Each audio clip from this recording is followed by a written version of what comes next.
ونعوذ بالله من شرور أنفسنا ومن سيئات أعمالنا من يهده الله فلا مضل له ومن يضلله فلا هادي له وأشهد أن لا إله إلا الله وحده لا شريك له وأشهد أن محمدا عبده ورسوله أما بعد فإن خير الحديث كتاب الله وخير الهدي هدي محمد صلى الله عليه وسلم وشر الأمور محدثاتها وكل محدثة بدعة وكل بدعة ضلالة وكل ضلالة في النار اللهم صل على محمد وعلى آل محمد كما صليت على إبراهيم وعلى آل إبراهيم إنك حميد مجيد اللهم بارك على محمد وعلى آل محمد كما باركت على إبراهيم وعلى آل إبراهيم إنك حميد مجيد قال الله تبارك وتعالى في كلامه المجيد فأعوذ بالله السميع العليم من الشيطان الرجيم من همزه ونفخه ونفسه يا أيها الذين آمنوا اتقوا الله حق تقاته ولا تموتن إلا وأنتم مسلمون يا أيها الناس اتقوا ربكم الذي خلقكم من نفس واحدة وخلق منها زوجها وبث منهما رجالا كثيرا ونساء واتقوا الله الذي تساءلون به والأرحام إن الله كان عليكم رقيبا يا أيها الذين آمنوا اتقوا الله وقولوا قولا سديدا يصلح لكم أعمالكم ويغفر لكم ذنوبكم ومن يطع الله ورسوله فقد فاز فوزا عظيما رب اشرح لي صدري ويسر لي أمري واحلل عقدة من لساني يفقهوا قولي اللهم انفعنا بما علمتنا وعلمنا ما ينفعنا وزدنا علما وقال تعالى في مقام آخر والذين آمنوا وعملوا الصالحات وآمنوا بما نزل على محمد وهو الحق من ربهم كفر عنهم سيئاتهم وأصلح بالهم وقال النبي صلى الله عليه وسلم والذي نفسي بيدي لا يسمع بي أحد من هذه الأمة يهودي ولا نصراني ثم يموت ولم يؤمن بالذي أرسلت به إلا كان من أصحاب النار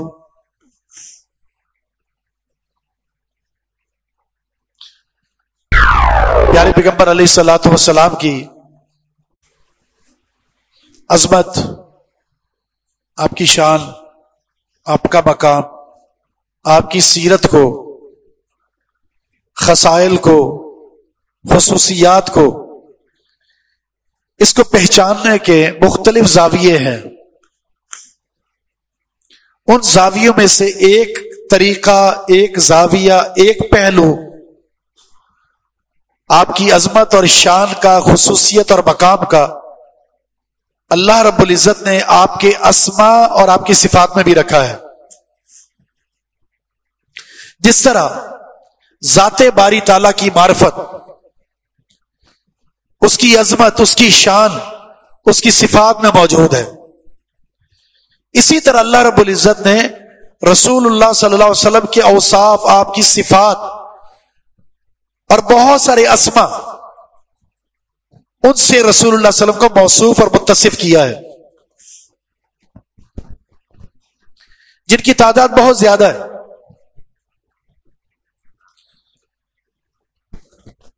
البتہ اس کا متعین کوئی فگر وہ ثابت نہیں ہے، اس لیے یہ کہنا کہ جس طرح اللہ رب العزت کے 99 نام ہیں، صفات ہیں، اسی طرح رسول اللہ صلی اللہ علیہ وسلم کی بھی 99 صفات ہیں، پھر قرآن کریم کے دونوں اطراف میں ایک طرف اللہ کی صفات ہے، دوسری طرف رسول اللہ صلی اللہ علیہ وسلم کی صفات ہے، تقابلاً یہ بھی 99 یہ بھی 99، یہ طریقہ بالکل ثابت نہیں ہے۔ اور نہ ہی وہ جو 99 صفات ہے ان میں سے بہت ساری صفات ایسی ہیں جو خود ساختہ ہے، نہ ان کا ذکر قرآن میں ہے نہ ان کا ذکر حدیث میں ہے۔ تو یہ جو تقابل ہے اللہ رب العزت اور اس کے رسول کا صفات کے ساتھ، یہ جو موازنہ ہے یہ بالکل قطعاً درست نہیں ہے۔ چاہے آپ تختیوں پر اللہ اور محمد لکھوا لیں، ایک طرف اللہ ہے دوسری طرف محمد ہے، ایک طرف یا اللہ دوسری طرف یا رسول اللہ، یہ جو تقابل ہے یہ اللہ کی عظمت کے خلاف ہے، اور رسول اللہ صلی اللہ علیہ وسلم کا جو بھی مقام ہے جو شان ہے اس کے بھی خلاف ہے۔ اللہ کی عظمت یہ ہے کہ مخلوق میں کوئی بھی نہ اس کی ذات میں نہ اس کے اسما میں نہ اس کی صفات میں نہ اس کے افعال میں نہ اس کی بندگی میں اس کا کوئی شریک اور کوئی ثانی ہے۔ وَلَمْ يَكُنْ لَهُ كُفُوًا أَحَدٌ، اس کے مثل کوئی بھی نہیں ہے، لَيْسَ كَمِثْلِهِ شَيْءٌ۔ اور مخلوق میں محمد الرسول اللہ صلی اللہ علیہ وسلم جیسا کوئی نہیں ہے۔ آپ صلی اللہ علیہ وسلم کی عظمت وہ مخلوق کے تقابل میں ہے، اور اللہ رب العزت کی عظمت تمام مخلوقات کے مقابلے میں، جو بھی اللہ کی مخلوق ہے وہ ذات اور اس کی مخلوق اس کا کوئی تقابل ہی نہیں ہے، نہ تمثیل میں نہ تکییف میں اور نہ ہی تشبیہ میں۔ اس ذات کا کوئی تصور نہیں کر سکتا۔ تو رسول اللہ صلی اللہ علیہ وسلم کی عظمت، آپ کی وہ صفات جو ثابت ہیں، آپ کے وہ اسما جو ثابت ہیں ان میں موجود ہے، اور ان صفات سے رسول اللہ صلی اللہ علیہ وسلم کو متصف قرار دینا اور ان کا صحیح معنی اور مفہوم جاننا یقیناً آپ صلی اللہ علیہ وسلم سے محبت کی دلیل ہے۔ جس طرح ہمیں آپ صلی اللہ علیہ وسلم کا حسب اور نسب، آپ کا خاندان، آپ کے اہل بیت آپ صلی اللہ علیہ وسلم سے محبت کی دلیل ہے کہ ان کا تعارف، ان کی معرفت ہمیں حاصل ہو۔ تو ان میں سے ایک پہلو یہ ہے کہ رسول اللہ صلی اللہ علیہ وسلم کی اسما اور آپ کی صفات بھی معلوم ہونی چاہیے، اور ان کے اندر جو رسول اللہ صلی اللہ علیہ وسلم کا مقام ہے، جو خصوصیت ہے، جو عظمت ہے، اور جو اللہ نے اس میں فضیلت رکھی ہے، جو ہمارے لیے نصیحت رکھی ہے، وہ پہلو بھی معلوم ہونے چاہیے۔ ہم نے اس کا ایک حصہ آپ کے سامنے رکھا تھا گزشتہ ماہ، صحیح بخاری صحیح مسلم کی اور دیگر کتب میں یہ حدیث موجود ہے، جس میں رسول اللہ صلی اللہ علیہ وسلم نے اپنے چند نام ذکر کرتے ہوئے فرمایا تھا، لی خمسۃ اسماء، میرے 5 نام ہیں، ناموں میں سے میرے 5 نام یہ بھی ہیں، انا محمد و احمد والحاشر والماہی والعاقب، میں محمد ہوں، میں احمد ہوں، میں حاشر ہوں، میں ماہی ہوں، اور میں عاقب ہوں۔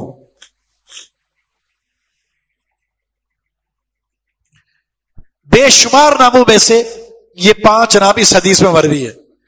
اس میں سے ایک نام ہے محمد صلی اللہ علیہ وسلم، سب سے میٹھا نام، سب سے خوبصورت نام، سب سے محبت والا نام۔ آپ جانتے ہیں، آپ عرب کے مزاج کو دیکھیں، جب آپ عرب کی سرزمین پر ہوں اور کسی نے آپ کو اپنی طرف مخاطب کرنا ہے اور آپ سے وہ مخاطب ہونا چاہتا ہے، آپ کے نام کو جانتا نہیں ہے، تو آپ کو اپنی طرف متوجہ کرنے کے لیے جس نام سے پکارتا ہے وہ محمد ہوتا ہے.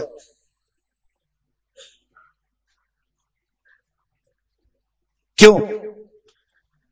اس نام میں اللہ نے محبت بھی رکھی ہے، الفت بھی رکھی ہے، مٹھاس بھی رکھی ہے. اور ہمارا کلچر اس قدر بگڑ چکا ہے، پیارے پیارے ناموں کو ایسا توڑ کر پیش کریں گے کہ اس کے اندر جو معنویت ہے، جو اس کا حسن ہے، جو اس کا اصل مقام ہے، اس کو توڑ دیا جاتا ہے، بگاڑ کر نام. یا پھر نام چھوڑ کر کسی ایسے بےہودہ لقب سے پکارا جاتا ہے جو اس کی توہین کے زمرے میں آتا ہے، جو کہ شرعن غلط ہے.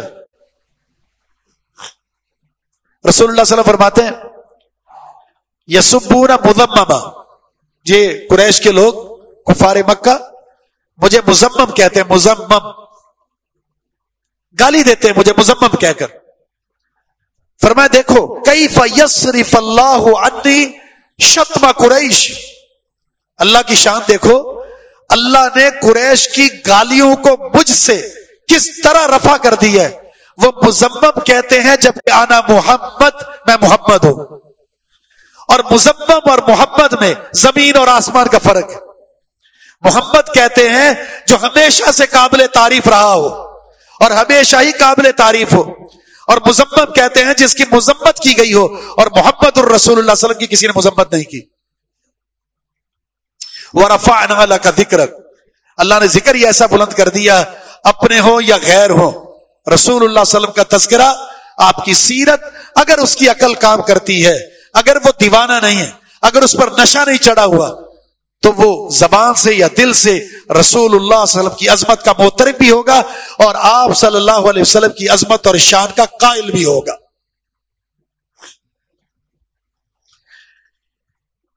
میں نے آپ کے سامنے اس بات کا ذکر بھی کیا تھا کہ 4 مقام ایسے ہیں قرآن کریم میں جہاں رب العالمین نے اس میں محمد کا ذکر کیا ہے. 4 مقام قرآن میں، اور یہ چاروں مقام اصول، قواعد، عقائد پر مشتمل ہیں. آپ کے نام کے ساتھ اللہ رب العزت نے شریعت کے بڑے بڑے رہنما اصول ہمارے سامنے رکھ دیے ہیں، اس میں محمد کے تذکرے کے ساتھ. 2 کی ہم وضاحت کر چکے تھے، مختصراً اسے بیان کر کے آگے بڑھتے ہیں. ایک مقام تھا وما محمد الا رسول قد خلت من قبله الرسل افإن مات او قتل انقلبتم على اعقابكم ومن ينقلب على عقبيه فلن يضر الله شيئا وسيجزي الله الشاكرين. یہاں اس میں محمد کا ذکر ہے. اور قاعدہ کیا ہے، کیا اصول بیان کیا؟ اصول یہ بیان کیا کہ رسول اللہ صلی اللہ علیہ وسلم، یہ محمد صلی اللہ علیہ وسلم اللہ کے رسول ہیں، محمد صلی اللہ علیہ وسلم اللہ کے رسول ہیں، اور رسول کو وفات کا آ جانا، موت کا آ جانا، یہ منصب نبوت کے خلاف نہیں ہے. کسی رسول کی عظمت اس کی شان کے منافی نہیں ہے اس کا فوت ہو جانا. اللہ کے انبیاء کا ایک سلسلہ رہا ہے، آئے اپنا پیغام پہنچایا، وقت پورا کیا، اللہ کے پاس واپس چلے گئے. اور محمد الرسول اللہ صلی اللہ علیہ وسلم بھی انبیاء کے سلسلے کی ایک کڑی ہے. جنگ احد میں جب یہ افواہ پھیل گئی کہ محمد الرسول اللہ صلی اللہ علیہ وسلم شہید کر دیے گئے، بہت سارے صحابہ دل برداشتہ ہو گئے. اب دین کا کیا فائدہ، اب جہاد کا کیا فائدہ، اب لڑنے کا کیا فائدہ، اب نکلنے کا کیا فائدہ، جس کے لیے لڑتے تھے، جس کے لیے جان دینی تھی وہ چلے گئے، اب کیا فائدہ.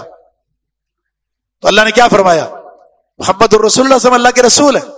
اس سے پہلے بھی رسول آئے، رسول فوت ہو جائے یا شہید کر دیے جائے، کیا تم دین سے پھر جاؤ گے؟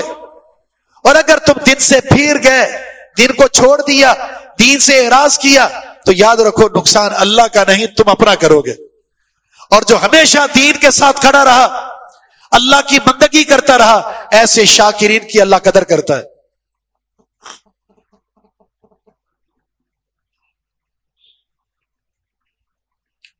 تو تو یہ ایک قاعدہ تھا کہ موت اگر کسی کے لیے عیب ہے، کسی کی توہین ہے، کسی کی گستاخی ہے، کسی کی عظمت کے منافی ہے، تو صرف ایک ذات ہے اور وہ اللہ کی ذات ہے. کل من علیہ فان ویبقى وجہ ربک ذو الجلال والاکرام. اس کے علاوہ ہر ایک کے لیے فنا ہے. بلکہ موت اس شرف تک پہنچنے کا ایک ذریعہ ہے جو اللہ رب العزت نے اپنے مقرب، معزز، محبوب، نیک بندوں کے لیے اللہ نے تیار کر رکھی ہے. اس منزل تک پہنچنے کے لیے موت کا سامنا کرنا ہوگا. اس لیے تو کہا گیا ہے فرض نماز کے بعد یوں ہی اٹھ کر نہ چلے جایا کرو. فرض نماز کے بعد آیت الکرسی پڑھ کر اٹھو. کیوں؟ یہ آیت الکرسی ہر فرض نماز کے بعد پڑھنے والا انسان جس میں اللہ کی توحید کا ذکر ہے، اس کے مطابق اس کا عقیدہ ہے، تو اسے جنت میں جانے سے اگر کسی چیز نے روکا ہوا ہے تو اس کی موت کا نہ آنا ہے.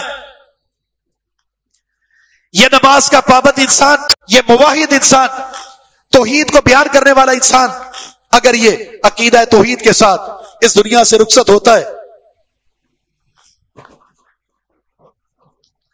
تو یاد رکھیے یہ آیت الکرسی اس انسان کے لیے جنت میں جانے کا ایک بہترین ذریعہ ہے. رکاوٹ کیا ہے؟ موت کا نہ آنا. تو اس کا مطلب یہ کہ موت عظمت تک رسائی کا ذریعہ ہے. تو یہ کس کے خلاف ہے؟ کس کی توہین ہے؟ کس کے لیے عیب ہے؟ صرف ایک اللہ کی ذات کے لیے. باقی یہ کہنا کہ رسول اللہ صلی اللہ علیہ وسلم وہ فوت نہیں ہوئے، ایک فرقہ کلمہ گو مسلمانوں کا موجود ہے جو رسول اللہ صلی اللہ علیہ وسلم کی موت کے منکر ہیں. وہ کہتے ہیں آپ وصال فرما گئے ہیں، موت کا لفظ، وفات کا لفظ رسول اللہ صلی اللہ علیہ وسلم کے لیے توہین ہے. میں یہ سمجھتا ہوں جو رسول اللہ صلی اللہ علیہ وسلم کی موت کا منکر ہے وہ قرآن کا منکر ہے، توہین کا مرتکب ہے. جو صفت اللہ کی ہے وہ صفت سے متصف کرتا ہے غیر اللہ کو.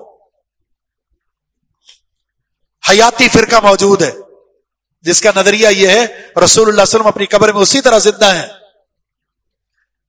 جس طرح دنیا میں زندہ تھے. آپ اپنی بیویوں کے ساتھ حق کے زوجیت بھی ادا کرتے ہیں اور ہم میں سے ہر شخص پر نظر بھی ہے آپ کی اور ہمیں دیکھ رہے ہیں. کیسا گھٹیا اور باطل عقیدہ ہے جو محبت کے نام سے غلو پر مشتمل ہے. دوسرا مقام سورہ احزاب جس میں اللہ فرماتا ہے ما کان محمد ابا احد من رجالکم ولکن رسول اللہ وخاتم النبیین وکان اللہ بکل شیء علیما. محمد صلی اللہ علیہ وسلم تم میں سے کسی بھی مرد کے باپ نہیں ہے، تم میں سے کسی بھی مرد کے باپ نہیں ہے، وہ اللہ کے رسول اور خاتم الانبیاء ہے. اللہ تعالیٰ ہر چیز کو جاننے والا ہے. دور جاہلیت میں لے پالک اڈاپشن کا ایک سلسلہ تھا. بچہ لے لیتے، نسبت تبدیل کر دیتے، فلاں نے فلاں کو اپنا بیٹا بنا لیا، فلاں نے فلاں کو اپنا باپ بنا لیا. اسلام کے شروع میں اس پر پابندی نہیں تھی، اس لیے رسول اللہ صلی اللہ علیہ وسلم نے زید بن حارثہ کو آزاد کیا اور اپنا منہ بولا بیٹا بنا لیا. رسول اللہ صلی اللہ علیہ وسلم شدید محبت کرتے تھے زید سے، اس لیے لوگوں نے کہنا شروع کر دیا زید بن محمد. اور اللہ رب العزت نے اس نظریے کی تردید فرما دی. آج کے بعد یہ قاعدہ بن گیا ہے کوئی بھی شخص اگر اپنی نسبت کرنا چاہتا ہے یا کوئی دوسرا شخص کسی کی نسبت کرنا چاہتا ہے ادعوہم لآبائہم هو اقسط عند اللہ، باپ کی طرف نسبت کرنی ہے، یہی اللہ کے نزدیک انصاف کی بات ہے. فإن لم تعلموا آباءہم، اگر کسی کے باپ کو نہیں جانتے، فإخوانکم فی الدین وموالیکم، وہ تمہارے دوست اور بھائی ہیں، تم اس کو اپنا بیٹا نہیں بنا سکتے اور کسی کو اپنا باپ نہیں بنا سکتے. سرپرستی کر لیں، سرپرست کے طور پر اپنا نام مینشن کرا سکتے ہیں، لیکن جس کا باپ معلوم نہیں اس کے خانے میں، یا جس کا باپ معلوم ہے ولدیت کو تبدیل کرنا یا غیر اصلی ولدیت لگا دینا یہ قطعاً حرام ہے. اللہ کے رسول صلی اللہ علیہ وسلم کا فرمان ہے جس کو پتا ہو کہ اس کا وہ باپ نہیں ہے پھر بھی اس کی طرف نسبت کرتا ہے، اللہ نے اس پر جنت کو حرام کر دیا ہے. اور ایک حدیث میں الفاظ ہے اس نے محمد الرسول اللہ صلی اللہ علیہ وسلم کی شریعت کے ساتھ کفر کیا ہے، اور ایک حدیث کے الفاظ ہیں جنت کی خوشبو نصیب نہیں ہوگی اسے. اور ہمارے ہاں یہ ایک عجیب کلچر ہے، اولاد نہیں ہو رہی، جس کی اولاد پیدا ہوئی ہے اس کا بچہ لے لیا آپ نے، اس بچے کو ماں باپ کی محبت سے محروم کر دیا صرف اپنی چاہت کو پورا کرنے کے لیے. قطعاً اس کی گنجائش نہیں ہے، اور اس بہانے پھر ولدیت کو تبدیل کر دیا جاتا ہے. تو اللہ رب العزت نے اس نظریے کی تردید کس طرح کی ہے؟ دو زاویوں سے. ایک تو یہ اصول بیان کر دیا محمد الرسول اللہ صلی اللہ علیہ وسلم کسی مرد کے باپ نہیں ہے، زید مرد ہے. آپ صلی اللہ علیہ وسلم کے جتنے بھی نرینہ آپ کی اولاد میں سے بچے تھے وہ ایام طفالت میں ہی وفات پا گئے، بچپن میں فوت ہو چکے، وہ رجل بننے کی مدت کو پہنچے ہی نہیں. جب رسول اللہ صلی اللہ علیہ وسلم کسی مرد کے باپ نہیں ہے تو اس کا مطلب ہے بلوغت کے بعد جو رجل ہے، زید بن محمد کہنا یہ جائز نہیں ہے، کیونکہ زید بن حارثہ ہے، زید محمد نہیں ہے. دوسرا، بہو سسر کے لیے حرام ہوتی ہے، دائیں بھی محرم بن گئی. جب بیٹے نے شادی کر لی پھر اب یہ جو بیٹے کی بیوی ہے یہ سسر پر حرام ہو گئی. رسول اللہ صلی اللہ علیہ وسلم کی جو بیوی ہے سیدہ زینب رضی اللہ تعالی عنہا، یہ کس کے نکاح میں تھی؟ زید بن حارثہ کے نکاح میں تھی. زید بن حارثہ کو کسی وجہ سے طلاق دینی پڑ گئی، باہمی اختلافات کی وجہ سے طلاق ہو گئی. عدت گزر گئی، اللہ رب العزت نے آسمان پر محمد الرسول اللہ صلی اللہ علیہ وسلم کے نکاح کا پروانہ جاری فرما دیا کہ ہم نے آپ کا نکاح ان سے کر دیا، آپ جائیے. رسول اللہ صلی اللہ علیہ وسلم گھر میں داخل ہو گئے. تو اگر زید رسول اللہ صلی اللہ علیہ وسلم کے بیٹے ہوتے تو رسول اللہ صلی اللہ علیہ وسلم زید کی بیوی سے، چاہے وہ پھر بیٹے کی بیوی بیوہ ہو جائے یا مطلقہ ہو جائے، پھر بھی شادی نہیں ہو سکتی. اللہ کے رسول نے شادی کر کے بتا دیا کہ یہ نسبتیں جعلی ہیں، ان اللہ اس کی کوئی حیثیت نہیں ہے. اگر آپ لے پالک ہیں، آپ کو کسی نے لے لیا ہے یا آپ کسی بچے کو لیتے ہیں، بلوغت کے بعد پردے کے احکامات ہوں گے. آپ نے بچی لے لی ہے، بالغہ ہو چکی ہے، وہ آپ سے پردہ کرے گی چاہے آپ نے اس کی پرورش کی ہے. جب تک خونی رشتہ محرم والا جو اللہ رب العزت نے 7 رشتے حرمت والے ذکر کیے ہیں، چاہے وہ خون کے ذریعے ہوں چاہے وہ رضاعت کے ذریعے ہوں، جب تک وہ موجود نہیں ہے تو وہ حرام نہیں ہے آپ کے لیے، پردے کے احکامات لاگو ہوں. اس آیت میں ایک تو یہ نقطہ بیان کیا، اور دوسرا نقطہ یہ بیان کیا رسول اللہ صلی اللہ علیہ وسلم خاتم الانبیاء ہے. آپ کے بعد قیامت تک کسی نبی نے نہیں آنا. البتہ آپ نے یہ پیشن گوئی فرما دی ہے، میرے بعد ایسے دجال آئیں گے، ایسے کذاب آئیں گے جو نبوت کا دعویٰ کریں گے، لیکن یاد رکھو میرے بعد نہ نبوت ہے نہ رسالت ہے. اللہ رب العزت نے میرے ذریعے مجھے خاتم الانبیاء بنا کر نبوت کے سلسلے کو تمام کر دیا. کتنی مشہور حدیث ہے صحیح بخاری کی. پیارے پیغمبر علیہ الصلوۃ والسلام فرماتے ہیں میری مثال اور انبیاء کی مثال ایک خوبصورت محل کی طرح ہے. ایک بڑا خوبصورت محل ہے جس میں لوگ گھر میں داخل ہوتے ہیں اور اس محل کا وزٹ کرتے ہیں. سب کیا کہتے ہیں؟ کیا ہی حسن و جمال ہے اس گھر کے، کتنا حسین محل ہے. کاش یہ ایک اینٹ کی جو جگہ ہے اگر یہاں پر وہ اینٹ لگ جاتی تو یہ محل سب سے زیادہ حسین و جمیل ہو جاتا. فرمایا ان اللہ بنا، وہ اینٹ جس نے انبیاء کے اس محل کو حسن و جمال میں دوبالا کر دیا ہے، وہ اینٹ میں ہوں. وہاں لگ کر وہ محل مکمل ہو چکا، اب کسی اور اینٹ کی ضرورت نہیں ہے.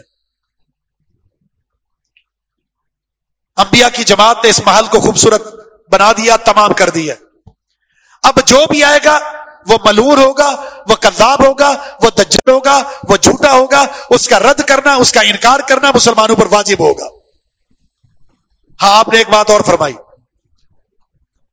لو کان بعدی نبی لکان عمر.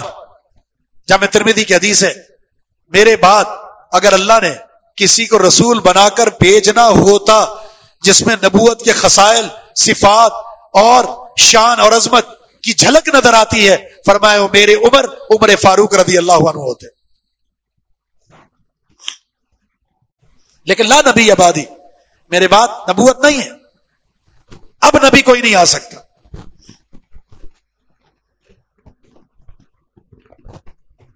مرزا غلام احمد قادیانی ذاتی مطالعہ کیا، کچھ تحریرات کا آغاز کیا جس میں اہل علم کو یہ شبہ ہوا کہ یہ نبوت کا دعویٰ کرنے والا ہے. اس نے خود ہی لعنتوں کے ساتھ ایک کتابچہ شائع کیا، جو نبوت کا دعویٰ کرے اس پر لعنتیں ہوں، اور اس کے کچھ عرصے بعد نبوت کا دعویٰ کر بیٹھا. اپنے ہاتھ سے ہی اپنے لیے لعنتوں کے اپنے اوپر پھول نشاور کر گیا اور غلیظ موت مرا. اور افسوس کی بات یہ ہے، جس قدر رد، جس قدر لعنتیں، جس قدر تردید، جس قدر نفرت مسلمانوں کے دلوں میں ان قادیانیوں کے خلاف ہونی چاہیے، اس قدر نہیں ہے. اور حکومت کی یہ ذمہ داری، ختم نبوت اللہ کے رسول کا اعزاز ہے، اور یہ اعزاز اس امت کی شان بھی ہے کہ انبیاء کے سلسلے کو اگر کسی نے تمام کیا تو وہ ہمارے نبی محمد الرسول اللہ صلی اللہ علیہ وسلم. تو اس کا تحفظ مسلمانوں کی ذمہ داری، حاکم کی ذمہ داری، رعیہ کی ذمہ داری ہے. ہر ایسا دجال، ہر ایسا کذاب جو نبوت کا دعویٰ دائر کرتا ہے یا دعویٰ کرتا ہے یا وہ سلسلے آغاز کرتا ہے، اسے انجام تک پہنچانا یہ ریاست کی ذمہ داری ہے. کوئی گنجائش نہیں ہے کہ مسلمانوں کی سوسائٹی میں اپنی مسجد بنا سکیں، عبادت گاہ بنا سکیں، مسلمانوں کے قبرستان میں ان کی تدفین ہو، یا قبرستان پر مسلمانوں کا قبرستان کا لیبل ہو. اور یہ بیانی ایک سازش ہے، سوشل میڈیا پر لوگ نہیں جانتے. سرچ کریں گے، جس کی تقریر سامنے آئی، جس کا مواد سامنے آیا، اور پھر قرآن مختلف قسم کے ترجموں کے جو سامنے آئے پڑھنا شروع کر دیتے ہیں.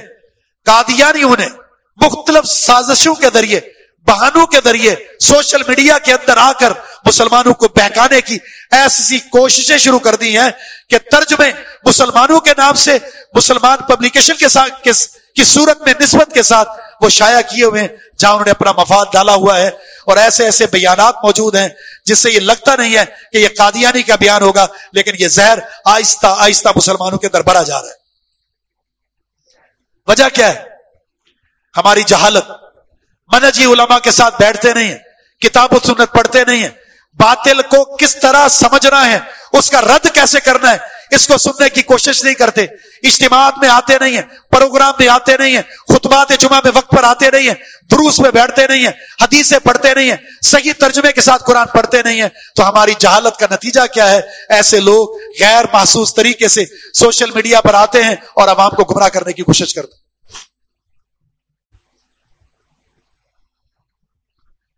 یہ میرا ایک ذاتی ایک مشاہدہ بھی ہے.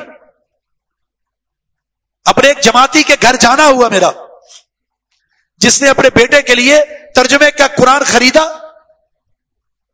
اور اسے تحفے کے طور پر باہر بھجوا رہا ہے، اور مجھے دکھایا کہ یہ قرآن میں بھجوا رہا ہوں. اور جب میں نے قرآن پڑھا، اس کے ترجمے کو دیکھا اور اس کے مترجم کو دیکھا، میں نے کہا یہ منکرین حدیث کا قرآن ہے، انکار حدیث کرنے والوں کا. تو اس قرآن کے اندر دین کا کیا حلیہ بگاڑا ہوگا؟ یہ ہماری ذہنی حالت ہے، تو گمراہی پیدا نہیں ہوگی. اس پرفتن دور میں اس یلغار کو سمجھنا ہوگا، اس خفیہ ہتھیار کو سمجھنا ہوگا کہ سوشل میڈیا پر عوام الناس کو گمراہ کرنے کے کون کون سے طریقے باطل اختیار کر چکا ہے. تو صحیح معنوں میں دفاع کے لیے ہمیں آگے بڑھنا ہوگا.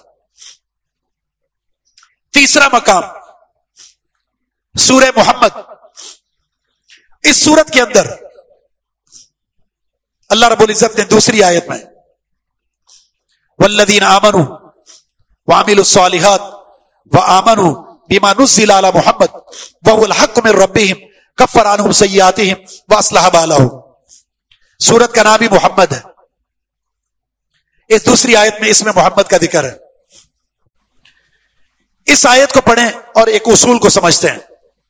وہ لوگ جو ایمان لائے اور عمل صالح کیے اور ایمان لائے اس چیز پر جو محمد صلی اللہ علیہ وسلم پر نازل ہوئی ہے، وہی حق ہے، اللہ تعالیٰ ان کے گناہوں کو مٹا دے گا اور ان کے اعمال کی اصلاح فرما دے گا۔ ایک باطل نظریہ ہے جو پروان چڑھتا ہے، مختلف ادوار کے اندر اس کی ترویج کی گئی ہے، اور آج بھی ایک عالمی سازش ہے اور ایک ہمارے اندرون خانہ، اور وہ یہ ہے کہ جو بھی اللہ کے کسی بھی نبی کو مان کر اس کی شریعت پر چلے گا وہ جنت میں جائے گا۔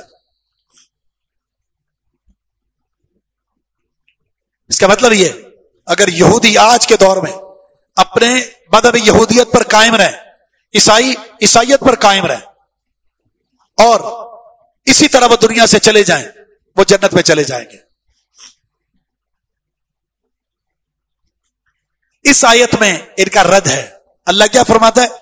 ایمان لائے، عمل صالح کیے اور اس چیز پر بھی ایمان لائے جو محمد الرسول اللہ صلی اللہ علیہ وسلم پر نازل ہوئی ہے، وہی حق ہے، تو اللہ ان کے گناہوں کو مٹا کر اعمال کی اصلاح فرمائے گا۔ آپ نے سنا ہے ایک عالمی سازش ہے، عالمی، ابراہیمی کارڈ کے نام سے ایک معاہدہ، جس کا مطلب ہے یہودی کہتے ہیں ابراہیم ہمارے، عیسائی کہتے ہیں ابراہیم ہمارے، مشرکین کہتے ہیں ابراہیم ہمارے، سب کہتے ہیں ابراہیم ہمارے، تو ہم کیوں نہ ابراہیمی معاہدہ کر لیتے ہیں۔ ابراہیمی معاہدے کا مطلب ہے سب متحد ہو جاتے ہیں ابراہیم علیہ السلام کے دین پر۔ کچھ عرب کنٹری کے بارے میں آتا ہے کہ انہوں نے اس معاہدے پر دستخط کیے، یا اب دوبارہ وہ کوشش شروع ہو رہی ہے۔ ابراہیم علیہ السلام کے دین پر متحد ہونا، اس کی شکل کیا ہے؟ اللہ فرماتا ہے ما کان ابراہیم یہودیا ولا نصرانیا ولکن کان حنیفا مسلما وما کان من المشرکین۔ ابراہیم علیہ السلام نہ یہودی تھے، نہ عیسائی تھے، نہ مشرک تھے، وہ یک طرفہ یک رخ اللہ کی بندگی کرنے والے مسلمان تھے۔ اس کا مطلب یہ ہے اگر آپ واقعتاً چاہتے ہیں ملت ابراہیم پر جمع ہونا، تو ملت ابراہیم پر جمع ہونے کی ایک ہی صورت ہے، اور وہ صورت ہے دین محمدی صلی اللہ علیہ وسلم، کیونکہ دین ابراہیم کا تحفظ محمد الرسول اللہ صلی اللہ علیہ وسلم کی شریعت میں موجود ہے۔ دین ابراہیم کی اور کوئی شکل نہیں ہے، ایک واحد شکل ہے، اور وہ دین محمدی کی صورت میں ہے۔ جمع ہو جائیں کتاب و سنت پر۔ اللہ نے محمد صلی اللہ علیہ وسلم پر کیا نازل کیا ہے؟ یعلمہم الکتاب والحکمہ۔ رسول اللہ صلی اللہ علیہ وسلم کی شریعت میں دو چیزوں کی تعلیم ہے، ایک کتاب قرآن کی اور دوسری رسول اللہ صلی اللہ علیہ وسلم کی سنت کی۔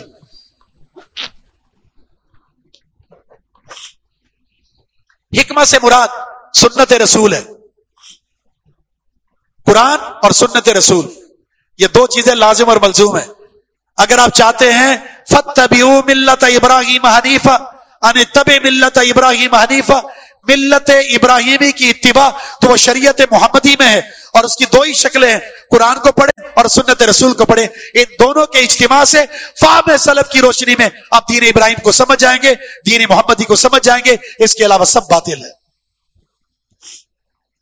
صحیح مسلم میں رسول اللہ صلی اللہ علیہ وسلم نے اس کی مزید وضاحت فرما دی، قسم ہے اس ذات کی جس کے ہاتھ میں میری جان ہے، لا يسمع بی احد من هذه الامہ یہودی ولا نصرانی، جس نے میری آمد کا سن لیا، وہ یہودی ہے، وہ عیسائی ہے، وہ کوئی بھی ہے، ثم یموت، میری آمد کا پتہ چلا، سن لیا، اور اس کے بعد وہ مرا، ولم یؤمن بالذی ارسلت بہ، جو پیغام میں لے کر آیا ہوں، جو قرآن و حدیث لے کر میں آیا ہوں، اس پر اس کا ایمان نہ ہوا، الا کان من اصحاب النار، یہ لوگ جہنمی ہیں۔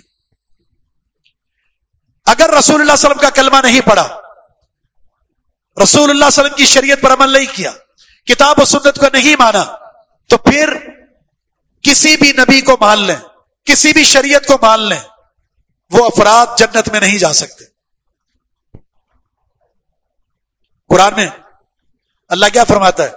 یہودی کہتے ہیں لن يدخل الجنت الا من كان هودا او نصارى تلك امانيهم، جنت میں یا یہودی جائے گا یا عیسائی جائے گا۔ اللہ فرماتے ہیں یہ تمہاری آرزویں ہیں، یہودی اور عیسائی جنت میں نہیں جائیں گے. جنت میں کس نے جانا ہے؟ بلا من اسلم وجہہ للہ وہو محسن، جس نے اللہ کی فرمانبرداری کرتے ہوئے اپنے آپ کو سرنڈر کر لیا اور وہ مخلص ہو، موحد ہو، متبع سنت ہو، عملی زندگی میں ایمان باللہ اور عمل صالح ہو، تو پھر یہ شخص جنت میں جائے گا. یہودی اور عیسائی یہ ایک ایسا کوئی مذہب، کوئی دین نہیں ہے جس کی وجہ سے آپ کو دین اور اس مذہب کو اختیار کرنے کی وجہ سے آپ کو جنت میں جانا ہو. کوئی شریعت مذہب یہودیت اور مذہب عیسائیت کے ساتھ نہیں ہے. ابراہیم علیہ السلام کی بات کرتے ہو، اللہ فرماتا ہے ابراہیم علیہ السلام نہ یہودی تھے نہ عیسائی تھے نہ مشرک تھے. وجہ کیا ہے؟ ابراہیم علیہ السلام یہودی اور عیسائیوں کے آنے سے پہلے دنیا سے چلے گئے. کیسے وہ یہودی اور عیسائی ہو سکتے ہیں؟ یعنی آج کے دور میں اگر کوئی یہ کہتا ہے کہ صحابہ اکرام شافعی تھے، حنبلی تھے، مالکی تھے یا حنفی تھے، تو بالکل یہ سیم وہی بات ہے جس طرح یہ بات یہودی کہتے ہیں، عیسائی کہتے ہیں ابراہیم علیہ السلام یہودی اور عیسائی تھے. اس لیے کہ مذہب یہودیت اور عیسائیت یا ان کے پرچار کرنے والے ان کی آمد سے پہلے ابراہیم علیہ السلام دنیا سے چلے گئے. ان مذاہب کے آنے سے پہلے صحابہ اکرام دنیا سے چلے گئے اور جنت کے حقدار بن گئے. یہ نسبتیں کوئی معنی نہیں رکھتی. اگر واقعتاً تمہیں نسبت ہے ابراہیم علیہ السلام سے، تمہیں نسبت ہے محمد الرسول اللہ صلی اللہ علیہ وسلم سے، تو اس کے لیے ضروری ہے محمد الرسول اللہ صلی اللہ علیہ وسلم کی شریعت پر چلو. اور شریعت کسی فقہ کا نام نہیں ہے، شریعت نام ہے یعلمہم الکتاب والحکمہ، کتاب و سنت کا نام ہے. قرآن اٹھائیے اور اس کی تشریح کے لیے سنت رسول اٹھائیے، دونوں کو سامنے رکھ کر صحابہ کے منہج کو اٹھائیے، ان کے فہم کو اٹھائیے اور زندگی گزاریے. یہی ایک بہترین نسبت ہے. ہمیں دین محمدی سے پیار ہے، محمد الرسول اللہ صلی اللہ علیہ وسلم سے پیار ہے، اور آپ کی طرف نسبت کرنے پر فخر ہونا چاہیے. باقی کسی نسبت میں کوئی فخر نہیں ہے، اس کی کوئی حیثیت نہیں ہے، عند اللہ اس کی کوئی فضیلت نہیں ہے. یہ ہو سکتا ہے گمراہی کا سبب بن جائے لیکن نجات کا سبب نہیں بن سکتی. لہذا یہ جو اتحاد مختلف جماعتوں کے نظر آتے ہیں، ایک طرف مکتبہ بریلویت کے لوگ ہیں، ایک طرف مکتبہ دیوبندیت کے لوگ ہیں، ایک طرف رافضیت کے لوگ ہیں، ایک طرف فلاں لوگ ہیں، ایک طرف حیاتی ہیں، ایک طرف مماتی ہیں، ایک طرف انکار حدیث کرنے والے ہیں، ایک طرف صحابہ کو گالیاں دینے والے ہیں. اس طرح کے اتحاد کا دین اسلام کے اندر کوئی فائدہ ہے؟ کوئی فائدہ نہیں. آپ اپنے نظریات کے ساتھ، آپ اپنے نظریات کے ساتھ، آپ اپنے نظریات کے ساتھ، ہم سب ایک ہو جاتے ہیں. امت کو اس اتحاد کی ضرورت ہے. یہ اتحاد اللہ کے ہاں ناقابل قبول ہے. ہاں اگر آپ کو اجتماعیت چاہیے، آپ کو اتفاق چاہیے، جو اللہ کو منظور ہے وہ یہ وَاعْتَصِمُوا بِحَبْلِ اللَّهِ جَمِيعًا، سب کتاب و سنت اللہ کی رسی کو تھام لیں، اپنے نظریات، اپنے عقائد، اپنی عقیدتیں، اپنی نسبتیں ایک طرف کریں.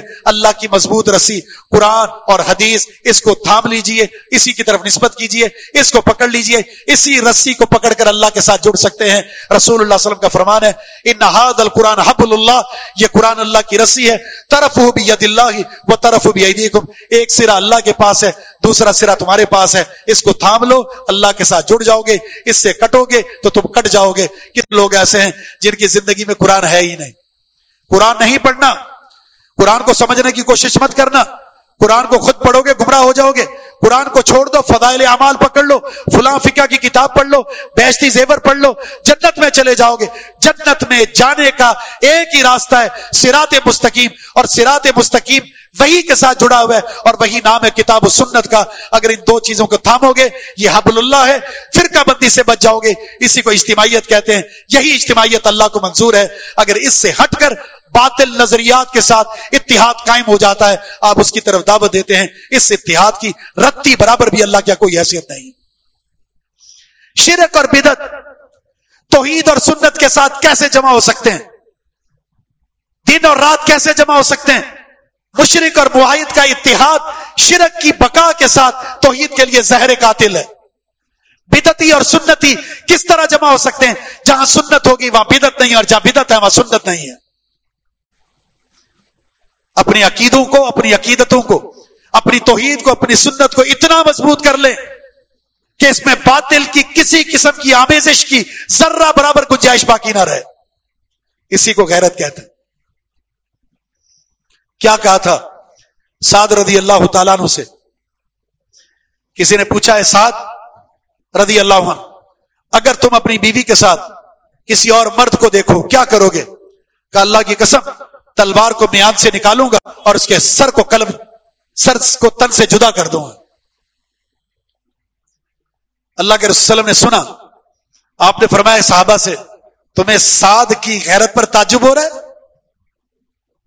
تمہیں تعجب ہو رہا ہے کہ اپنی شریک حیات کے ساتھ کسی اور کی شراکت کو ناقابل برداشت سمجھتے ہیں؟ اللہ کی قسم میں سعد سے زیادہ غیرت مند ہوں.